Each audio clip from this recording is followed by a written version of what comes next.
nakaka nakakagulat, no? Usually, yung house guest, umaalis yun kapag natapos yung task. So, yung task ni MMD o ni Michelle Marquez, yung pagrampa ng straight at saka ng backward, dapat pinatapos muna yun bago siya lumabas. I wonder why lumabas muna siya na hindi pa nasisimulan yung task. Siguro it's just, kasi siguro para subukan din yung housemates na tignan kung magagawa nila yung task without Michelle. Minsan kasi ganun tayo. Diba, minsan lagi tayong nakasandal sa ating mga mahal sa buhay. Kasi kung nandun si MMD, sigurado ko perfect yung task na yun.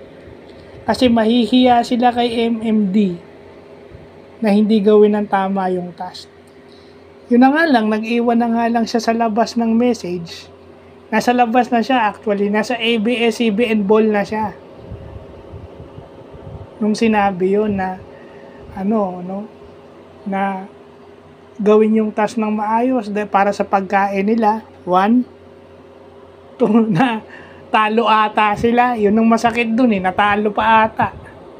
Pero malalaman natin kasi hindi ko pa napapanood. And yun na nga yun, di ba? Sana tinapos muna yung task bago mag-exit si MMD. Iba yung gusto ni Kuya Tsaka yung magandang sinabi ni MMD sa housemates na pwede kayong mag-succeed individually nang wala kayong inaapakan tao. Well, sa PBB, yung mga backstaban, yung mga ayawan na yan. Uso yan yung mga nang-aapak na tao. Yun. Actually, yung nangyari kay Mika na hindi daw siya nagpapakatotoo, bakit may nakokonsensya.